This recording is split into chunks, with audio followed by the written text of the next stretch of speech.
Okay, so we are back in CPM. We are going to go over my rally course. I have a certain specific layout I run. I'm also showing off the Dark Knight for this layout.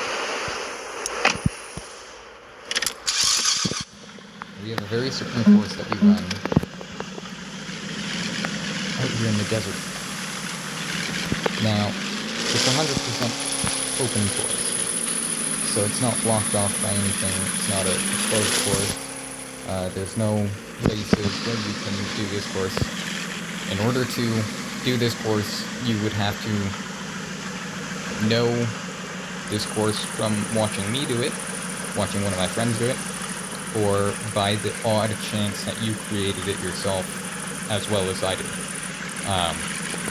I use this as my start finish, this parking lot, because it's just physical. The only thing it doesn't have is a car lot. But if you intend on doing more runs, well then there's no point really, so we'll get into it.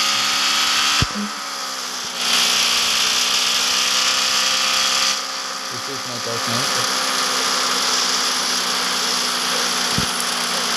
Not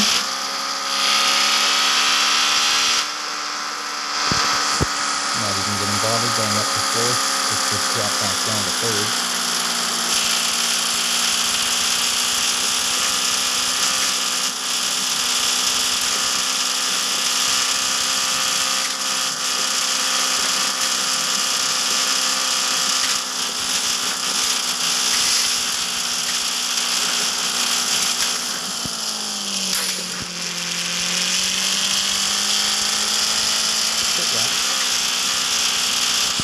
Not perfect, but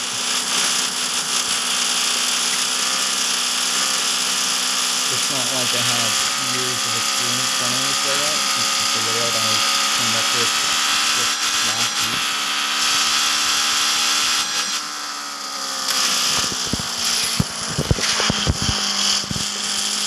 Scary.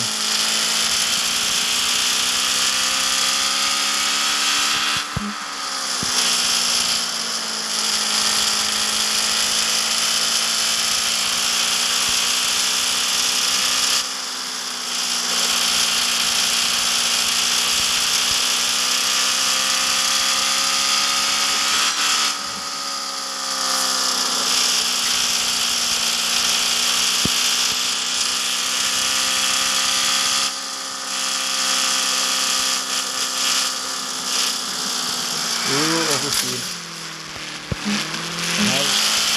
I have a bad habit of doing that with that corner.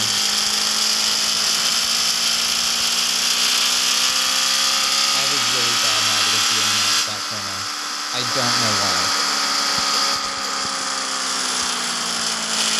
It's only that one corner, and I know it's sharp like that, and I've done it so many times. That's the first time I've done it in a little bit. I'm getting better at not overspeeding through that corner and understeering like a bitch, but it's something that happens now and again. So I really need to break that habit. I don't know why. I don't know what specifically causes me to overspeed until the last moment. Maybe it's just how open it feels and looks going into it. I don't know. I need to take that corner easier than I do.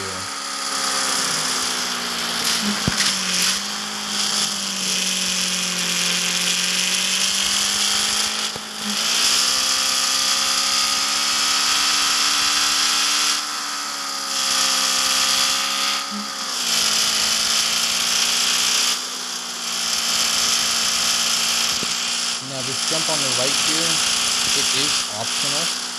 You can go into the tunnel and take that jump if you so desire.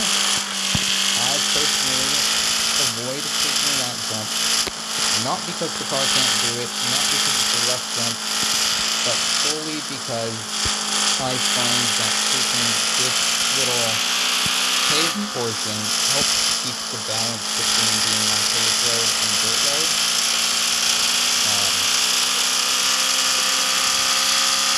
It also is a more technical, tighter section, which gives you a better idea for how the car handles in lower speed corners. Whereas if you skip that section, you won't get that feel until you get to the end portion that we're coming up to right here. This is where it starts to get tight again. That section and this section are the only two tight corner paved code parts. So I avoid the jump solely for the experience of getting those tight corners in to keep the balance between paved and dirt and open and tight. Because now we're back out to open road. Now I go left. You would think, why aren't you going right? Back to the start finish. Well, I am. Just not yet. First, I go left. And then, I make another left. And then, I make another left after that. You know what 3 lefts mean? 1 right. Again, it's not the same as wrong. 3 wrongs don't make a right, but 3 lefts do. If only. If only.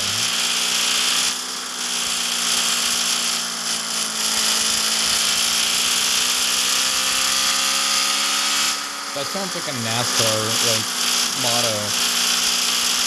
3 wrongs don't make a right, but 3 lefts do. Hard landing. That jump, 95 to 110. It depends on how heavy your car is. Lighter cars, I could have taken that 95 and it would have been butter smooth. If I lifted off at 90 to 95, it would have been butter smooth. Because I overshot it, we had a really rough landing. So, if you want to experiment and play around with your vehicle, that's not a good line. Oh, that was a really good line for the jump, because we landed dead even. Replicating that line every single time is something that I want to work on, because you want to take off from that jump as evenly as possible, just like we did, so that you land as evenly as possible.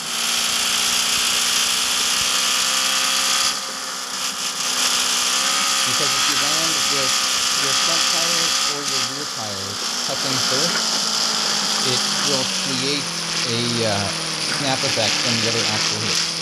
Or the opposite, a drastic understeer effect when the other axle hits. If the front axle hits before the rear axle, the car is more likely to flip out into a slide or a dip. More likely to oversteer. A snap oversteer type factor. If the rear axle hits first and then the front, it's more likely to understeer. Because the rear tires will already have good contact, the front tires will slam into the ground, and they won't have the slam with such extreme hard force that it won't have traction. It will break the tire if the shifting rate is too high.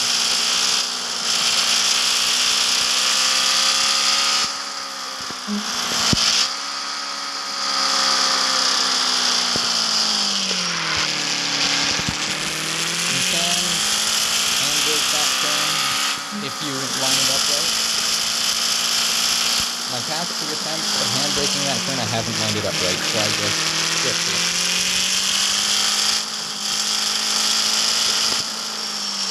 And do keep in mind, I'm doing all of this in a rear-wheel drive 4cc. This car was not designed for this at all. You know what this car was designed for? This car was designed for Le Mans competition.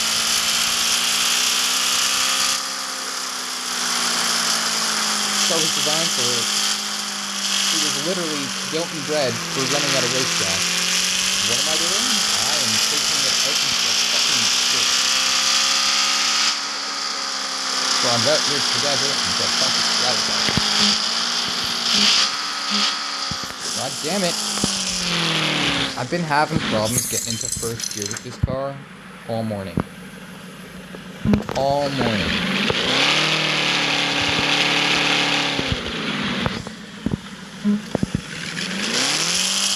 Starting first pretty easily that time. And that is my rally circuit. I will do a second lap, including the jump, just to give a show of what it would be like if you didn't skip the jump like you did on the first time.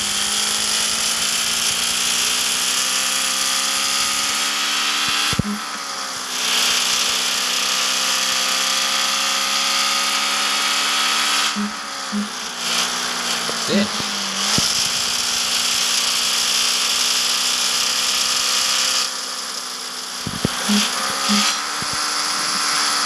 Again, this is the third way.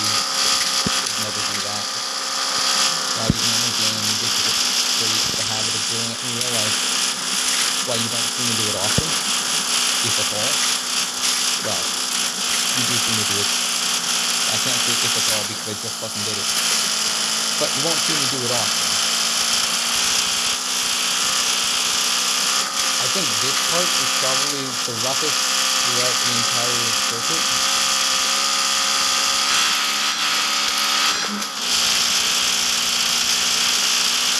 I normally would just keep flat out in third.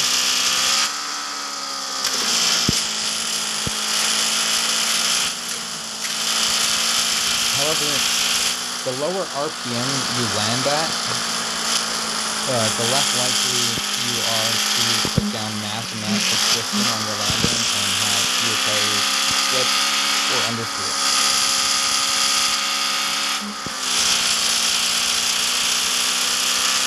That's why I lift off entirely. If you have power going to the rear tires during your landing, you are very likely to spin out upon your landing. Because the tires won't instantly make... I tried to go down to third, you little bitch. Oh, fuck off. Fucking hell, man. I absolutely hate that shit. There's no reason. None at all. You flip faster in second and third. No problem. Whatsoever. Okay. Now I don't even know what I was in the middle of saying. Something about landings and friction and not putting power on. You don't put power on your car while you're L1. Two reasons. One, what do you think it's doing? Absolutely nothing. So there is no point in it. You're just being loud and obnoxious flying through the air. Two, when you land, if you have power going to your rear tires, you're highly likely to spin out because your tires haven't fully caught the traction yet because of the bounce from the landing. You've got to let your suspension compress, and you must let the tires reattain traction and fight the ground before getting back into the power. Otherwise, you are putting yourself at the risk of just spinning up and down.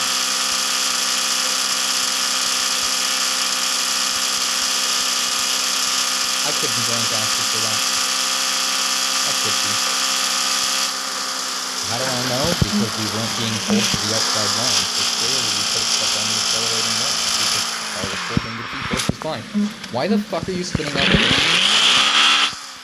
Like, what the fuck? I was very fucking gentle.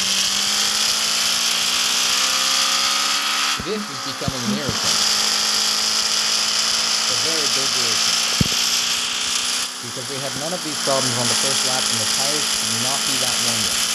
Not at all. You should be able to do about 3 laps of this before having to replace the tires.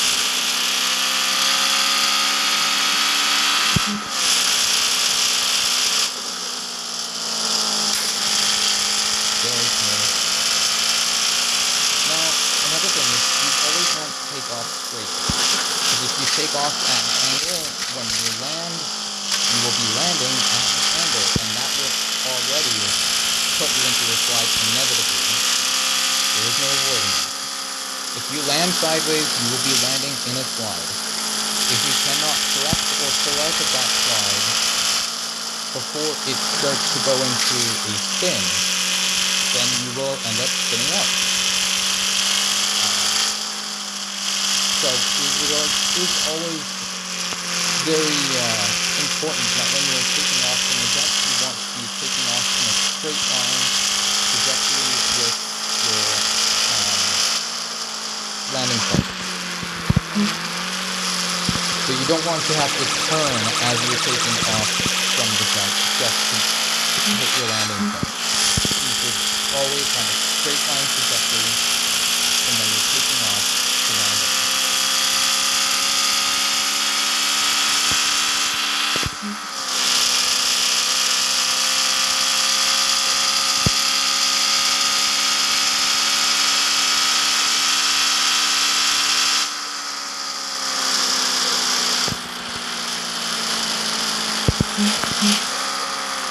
You can't tell the steering sensitivity is still hypersensitive, so they have to fix that yet. I can't do anything about it. I can change to compensate for it, but I only get to the extent that we're at.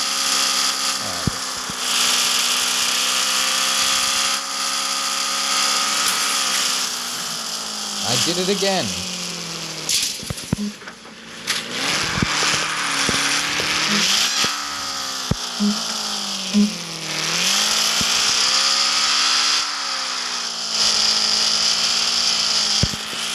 Getting very irritated with these spin outs.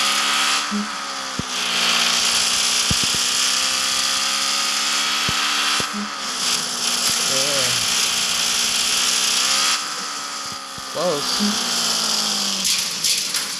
That's one of the reasons why you want to land even there. That bit is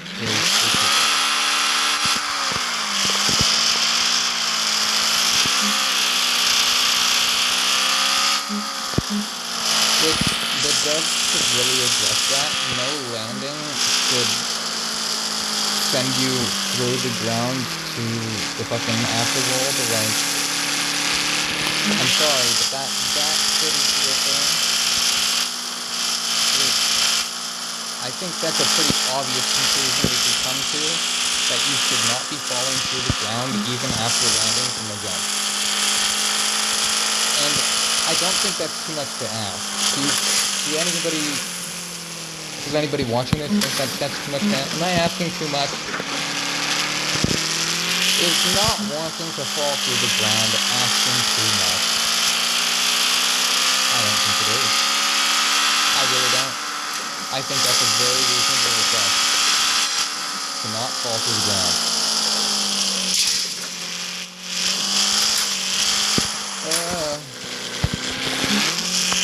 Getting into that instant spin fucking sucks.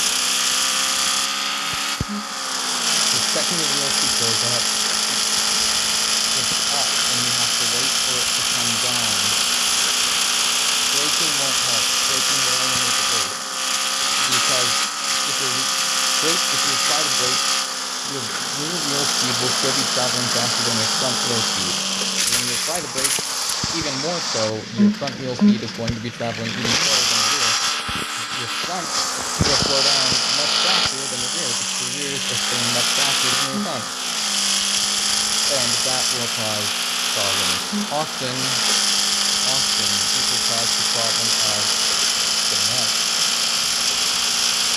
However, in the odd occasion, depending on the circumstances, it can potentially put you into an understeer rather than an oversteer. Yeah, the tires are allegedly gone, which makes sense as to why we keep spinning out. Maybe they just can't handle this power forkload. Like, these are some wide tires though.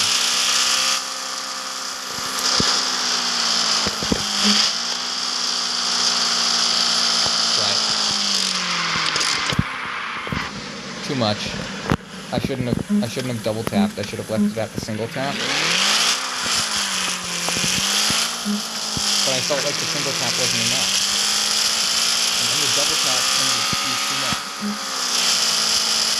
Yeah, apparently we eat our rear tires out really quickly on this course. Much quicker than I was expecting. I'd say you'll probably want to replace your tires every 1 to 2 laps, depending on the vehicle you're driving and the power load and all that. Obviously, different cars will provide different circumstances. In this specific build, I would say don't push past 2 laps, and if you are going to do 2 laps in this specific build, which I am the only one who has, then you should be very cautious with your wheel spin. Because if you aren't, the tires will wear down very quickly, apparently. I didn't feel like I had too much wheel spin going there. But there was enough to cause us issues. Devs, another thing that devs need to address. Look underneath our speedometer, look at the tires. You see how the back right tire is still flashing, even though we replaced it? That shouldn't be happening. Because we replaced it, it shouldn't be flashing, telling us that it needs to be replaced when we just replaced it. I don't know how the devs managed to fuck up something as simple as that, but they did. It's as simple as putting in the code for when tires changed, flashing stops. Because they put in the code for when tires worn down, flashing starts. But they couldn't put in a code for when tires replaced, flashing stops. It seems kind of obvious to literally anybody that there should be a stop for anything that starts. I'm going to say most things that start. Some things I would like to go on forever. But unfortunately, everything that starts has an end. Or at least to some extent of an end. For instance, time. I cannot define where or when it started. I cannot define where or when it's going to end. But it must have some extent of each. And so our reality is what we perceive of our own extent of each. It's really simple. Really simple, sounds complex, but really simple. That is the rally circuit I run. We're gonna go wash the car. We'll stay recording for that. There's no need to end recording just yet. That is the rally circuit I run that I came up with just off the top of my own head from knowing the map and wanting to run a nice rally course that was abstract and incorporative of the majority of the desert map and had a good incorporation between high speed and low speed mix, off-road and on-road, and it's a really, really well-balanced circuit. It's a circuit that's balanced to the point that it doesn't really matter what you bring. It's got advantages for everything. Unless you bring something super top-heavy and lacking in power, then it physically won't make the jump and will suck all around. But virtually anything that's got good tuning work put into it could do this course. As long as it has the power to make the jumps, as long as the driver can control it, that's all you really need.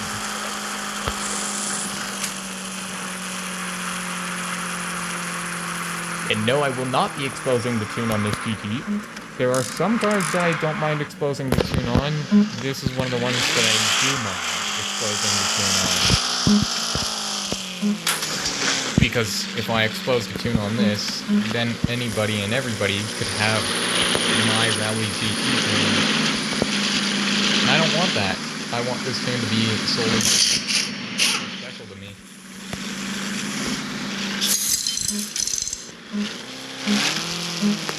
first, bitch.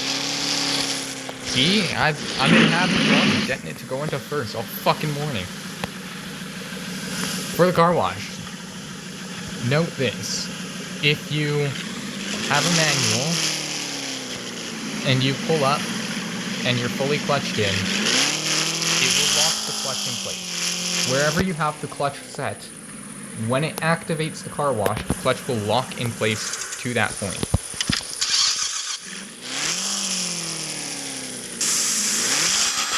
Like so. And so now you're thinking, well, now what? Now I'm just fucked, sitting here forever because you can't move.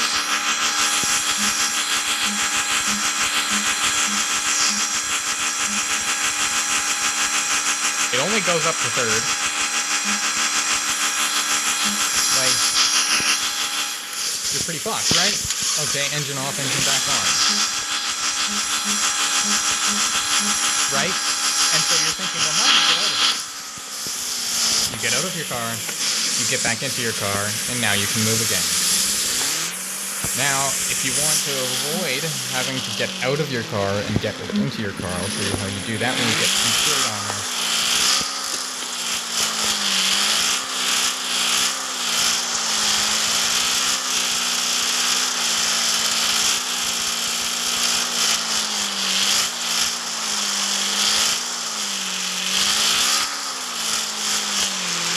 That should be good.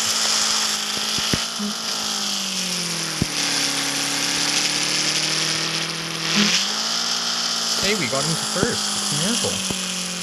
No right turn, fuck you. So, if you want to avoid that, find your biting point.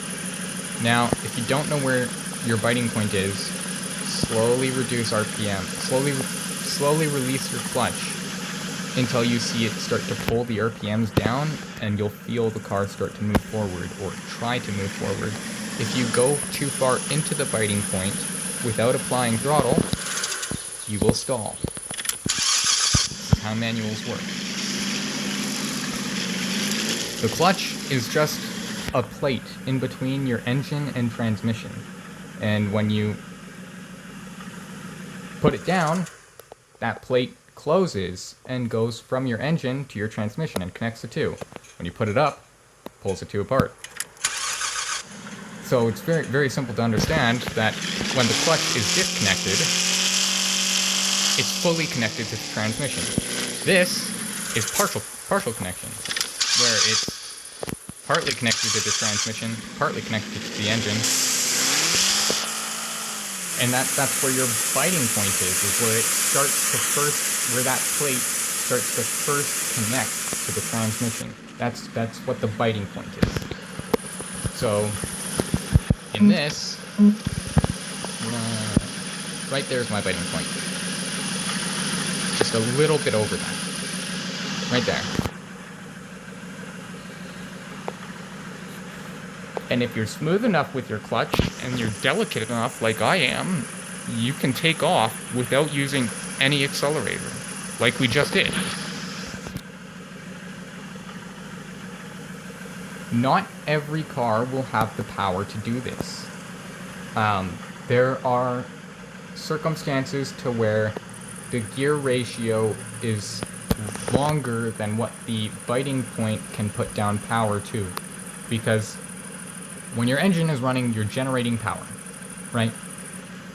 Even if we're only generating 20 horsepower, that's still power, okay? So, unfortunately, we cannot find out how much power we make from idle. Unfortunately. Because our dyno system doesn't allow us to do that, because our dyno system is an automatic clutch. Had it been a manual clutch, we might be able to use this delicacy to find out how much horsepower the car makes when it's idling in gear. But not every engine will have the power to propel the gearing forwards off of the clutch input alone. Sometimes it's just not enough, and it needs a little bit of throttle to avoid stalling. And that's the simplicity of that. And this works with reverse too. So like, demonstration of a longer gear, that probably won't work with this. Right there. It started propelling us a little bit forwards, so if I get the lightest of bite point possible, and I feather between that bite point, I might be able...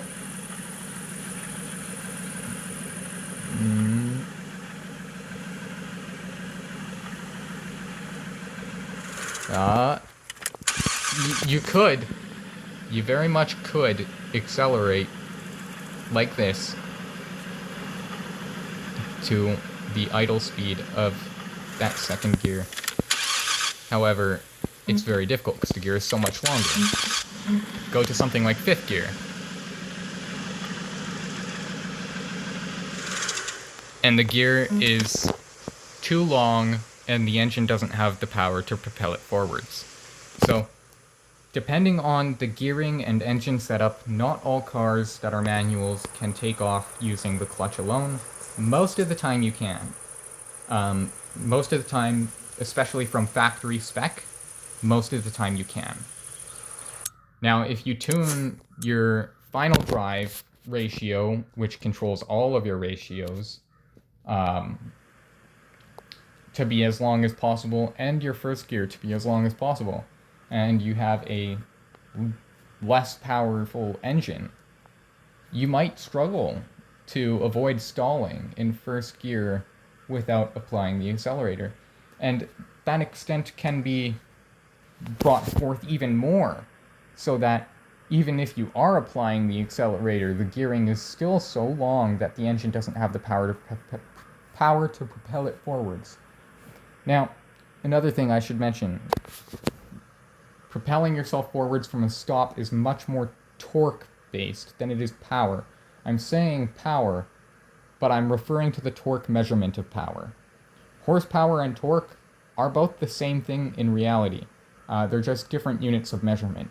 Just like miles an hour and kilometers an hour are both speed, right? It's speed. It doesn't matter whether it's kilometers an hour or miles an hour. Speed is speed. If you're driving 70 kilometers an hour, that is the speed you are traveling. If you're driving 70 miles an hour, that is the speed you are traveling, right? So it's just different measurement units for the same shit. Power and torque is the exact same thing. It's just different measurement units for the same thing. They're both measurement units of the power your engine is producing. One is called horsepower. That is how much top-end power your engine is producing. Torque is how much low-end power your engine is producing. That's the simplified basis of it. Okay? That's not textbook theory, that's the simplified basis of it. Okay? So if you want more in-depth explanation on that, I recommend that you do research into things that are beyond my knowledge of it. But the basis of it is that torque and measurement are both torque and power are both measurements. Torque and horsepower are both measurements of power. So they're both just power. One's just on a different side than another. That's all. It's the same thing with kilometers and miles an hour. One's just on a different side. You look at any old car that has the needle speedometer that shows miles an hour and kilometers an hour. One's on one side, the other's on the other. It's the same shit. Same shit, just it's all just speed, different measurements. You can measure in whatever you like. It's all just speed. Same thing with power. It's all just power. I will show how much power I'm making. I don't mind doing that, because that doesn't show up from my setup. I probably need an oil change.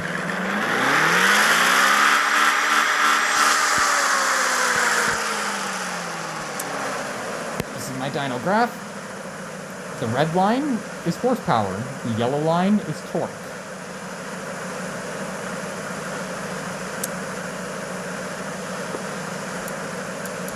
Okay. I normally run 700 RPM. I can't turn this down any further than it already is. Oh, I need fuel. I run 95 on almost all things that are supercharged. Wait, no, I do run 95 on all things that are supercharged. I don't run 98 on any of them. Reason for that. And I also run low air to fuel ratio, as low as possible for supercharged things. Reason for that, saves your supercharger. Saves the rest of your engine a lot, too. This is the one and only piece I ever have to replace. Actually, hold on. That one and this one. I have to, every now and again, I have to replace my air filter, and I have to replace my fuel rail. That's it. Why? Because, see these NM, the numbers beside NM, 1100 NM, 1100 NM, all of them, say 1100 NM underneath the weight? That's the amount of torque in Newton meters that these parts can withstand without taking extra damage, additional damage. So, in other words, the further underneath that maximum limit you are, the less damage you will be causing that part, because you're under the threshold that it can handle. And the further under it you are, the less damage it will take, because it's a lower rate of friction. As power increases, the friction from the pieces in your engine that are moving increases. So this is why things like motorsports race cars, like NASCARs, GT3 cars, Le Mans cars, so on and so forth, drag cars, are often rebuilt, gone through the motor fully after every single race. Not necessarily all of the time it's like that, but a majority of the time when it comes to professional motorsports vehicles, those vehicles are often overhauled, which overhaul means that you go through the entire engine, take it all apart, clean it, put it back together. That's an overhaul. You also replace anything that needs to be replaced, right? So an overhaul is just going over the entire engine, making sure everything is in tip-top condition, all in working order at its finest as it should be. That's what an overhaul is. Oftentimes, the majority of the time, these professional motorsports vehicles are overhauled after every single race. And the reason is simple. As the parts wear down, the power those parts put out comes to be lesser, and lesser and lesser and lesser. So you can have, for instance, I've driven a 2011 Chrysler Town Country minivan. Okay? Those have 305 horsepower from factory. But if you were to drive one today, it wouldn't feel like it had 305 horsepower, because it's years old and the parts have been worn. Unless the motor was completely brand new or been overhauled recently, you will feel lack of power as time goes on. You might not notice it if you're the owner of the vehicle, especially, because if you drive the vehicle every day, it's very subtle to notice the power decreasing over years of time, right? So this applies to real-world vehicles, very much so. I get my information from real world and I apply it to game, not the other way around. And that is definitely the way you want to go about things, because applying game knowledge to real world doesn't always work. Applying real world knowledge to game doesn't always work either. The difference is, if I apply real world knowledge to game and something fucks up, it's a game, right? If I apply game knowledge to real world and something fucks up, that's my real world that something's being fucked up in, right? So definitely favorite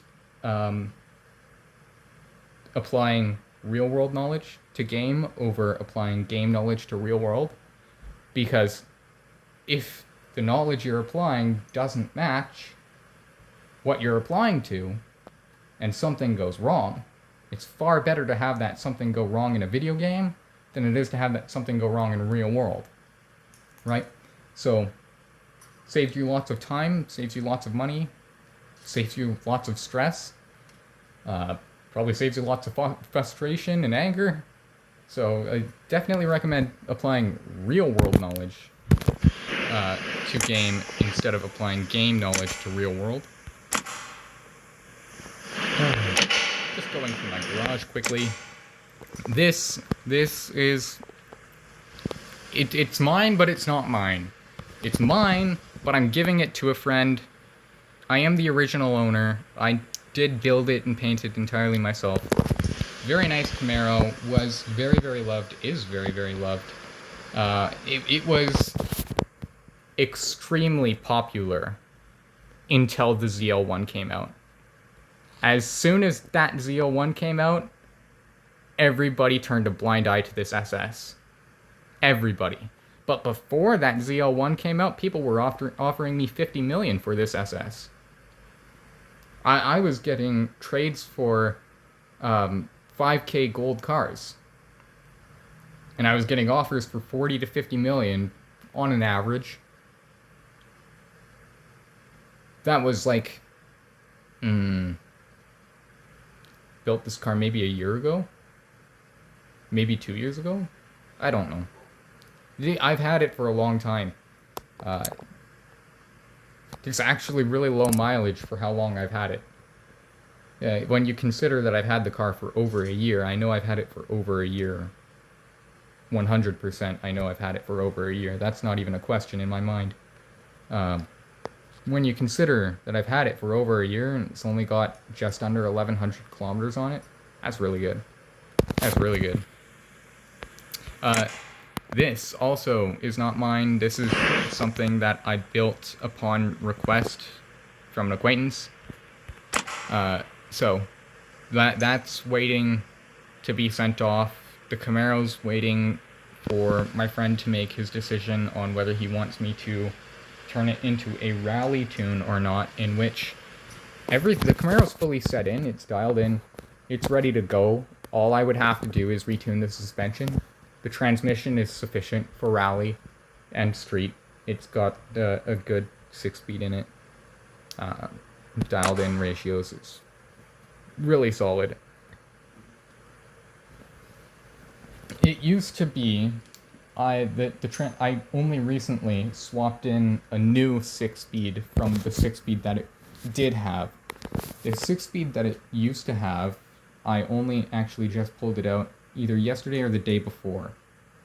And the way it used to be exactly as I was referring to with the not powerful enough to take off with clutch alone. It used to be like that, where even in first gear, even with a little bit of throttle, it would stall out because it doesn't make good power under 3,000 RPM. It doesn't at all.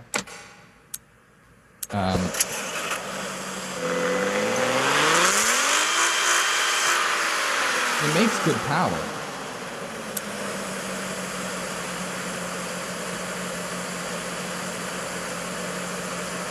But it's about 4,000 RPM where it starts making decent power. 4,000 RPM looks like it's making roughly 330 to 340 horsepower. That's pretty good. I also did have really long gears in it prior. It had really long gearing. So I went and retuned the gearing.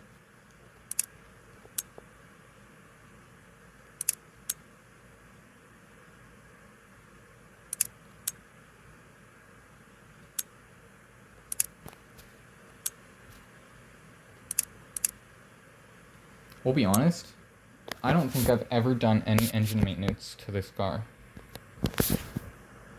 I don't think I have. I don't think so. Not off of what I can remember.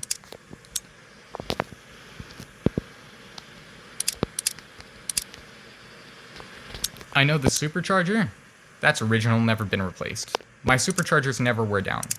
because of the way I tune to reduce compression ratio. Well, I don't know if I'm reducing compression ratio, but I reduce air to fuel ratio, and that reduces the supercharger efficiency because then it's taking in less air. The supercharger is induction. Turbocharger is difficult because you could, hypothetically speaking, you could orientate a turbocharger for induction, but it is an exhaust system. Um, it is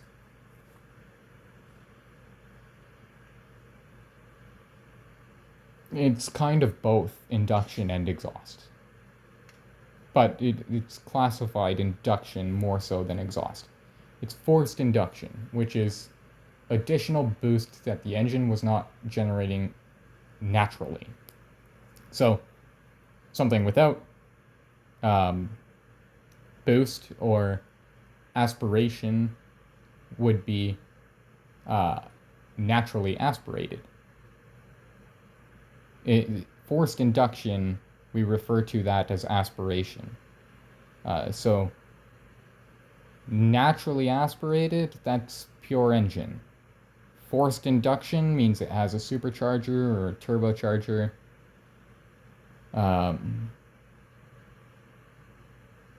Nitrous can be...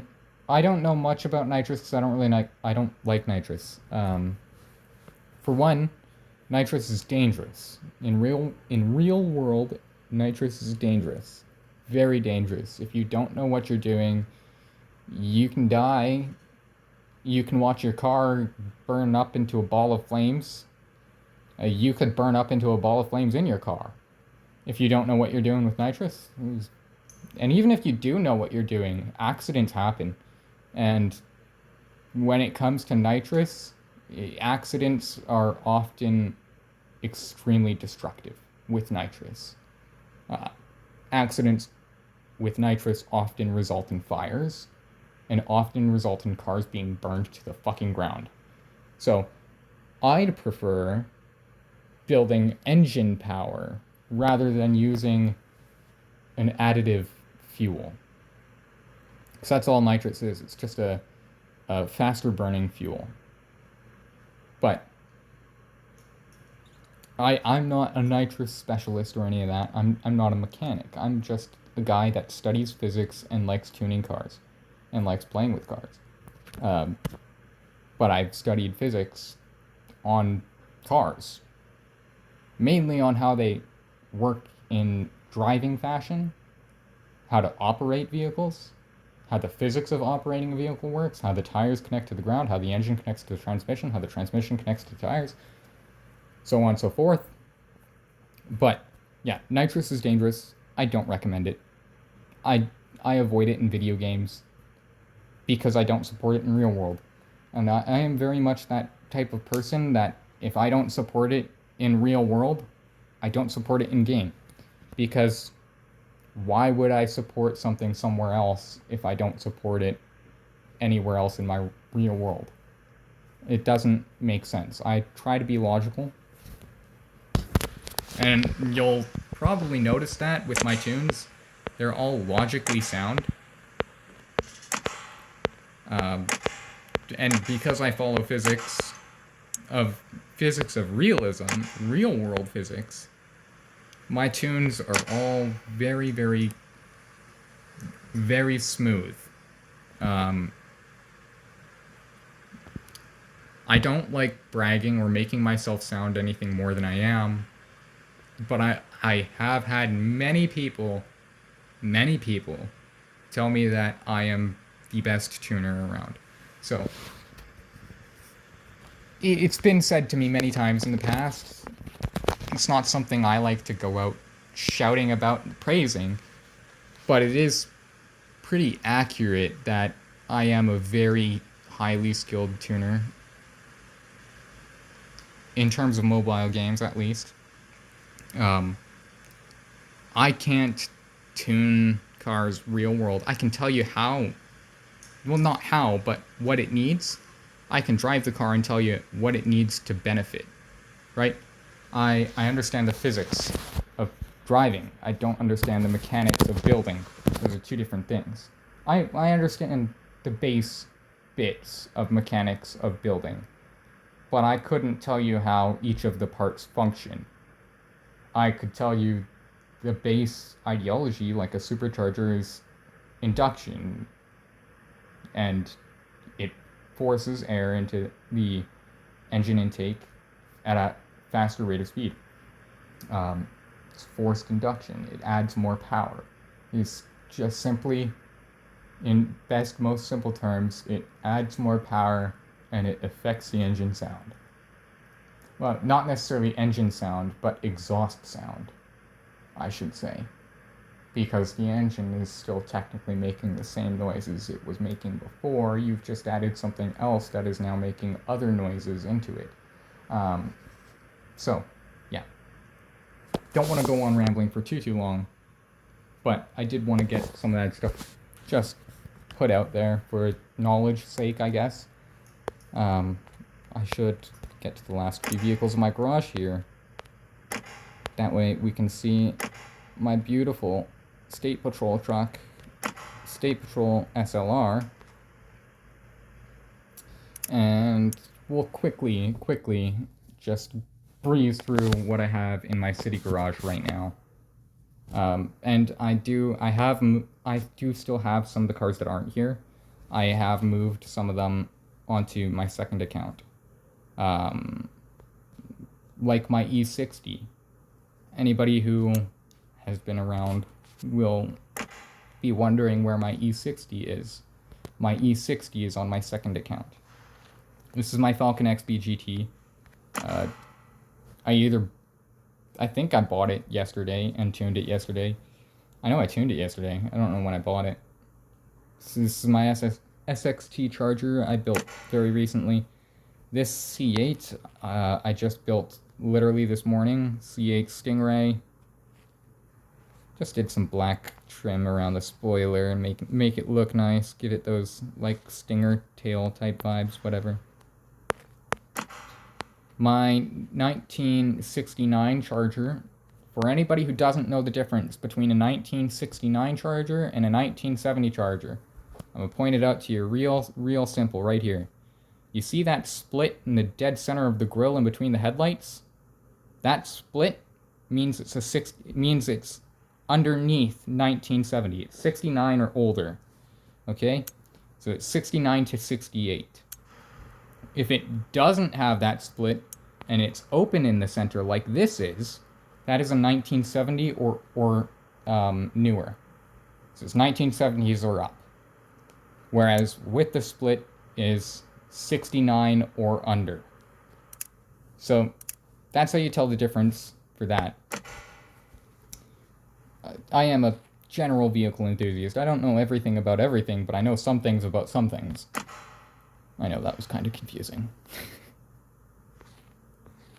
The Altezza, which should have a 3 SGE, but it has a 1JZ because the devs decided to model in a 1JZ into the engine bay of both it and the IS. So, yeah. The Focus, the CLS that I need to do badging on, I'll get around to it one day. My beautiful i7, I do like to claim this as the cleanest i7 in CPM. I am the original owner. It has very high quality badging, and it's 100% fully hand painted, carbon fiber, blacktop, custom rims. I do need to put my custom yellow caliper brakes on it. My McLaren Senna, my McLaren P1, my McLaren 720, all State Patrols. And then I have the Mercedes The Mercedes-Benz SLR McLaren, which is its legal name. Anybody can argue with me that that's a Mercedes all you fucking want. I do not care. It is legally named the Mercedes-Benz SLR McLaren. Legally. And McLaren did the base chassis shit for it. And the carbon monocoque. Mercedes did the exterior designing over that chassis and provided the engine.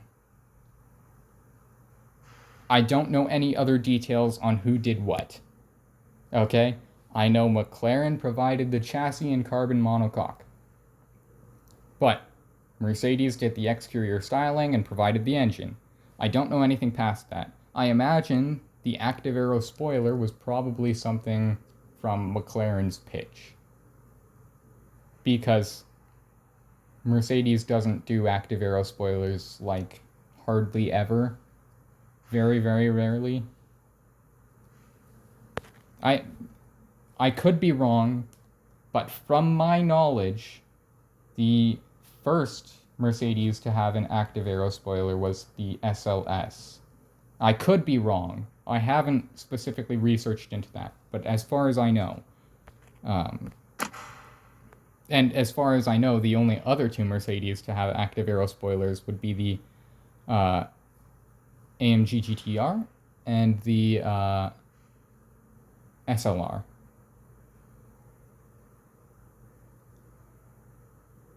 Aside from those three Mercedes, I don't think any other Mercedes, as far as I know, have active aero spoilers. S2000, I know I have... This garage is not organized yet. The desert garage is organized nicely. This is done properly, by the way. I just want to show that it's done properly because I worked very hard on it. It would be nice if they gave us a rework for this, but at the same time, I'm scared that if they do, it's gonna fuck with my paint job. So, pros and cons, right? And the Supra. The Supra, that, along with my C6 Corvette, is the two oldest cars in my garage. In my garages. Because I have the C6 in the other garage. But that's where I'm going to wrap up that. That was my rally course. That's my spiff of bits and pieces of random shit that I know about mechanics and tuning and that. Yeah. Hope you all enjoyed, and see you guys next time.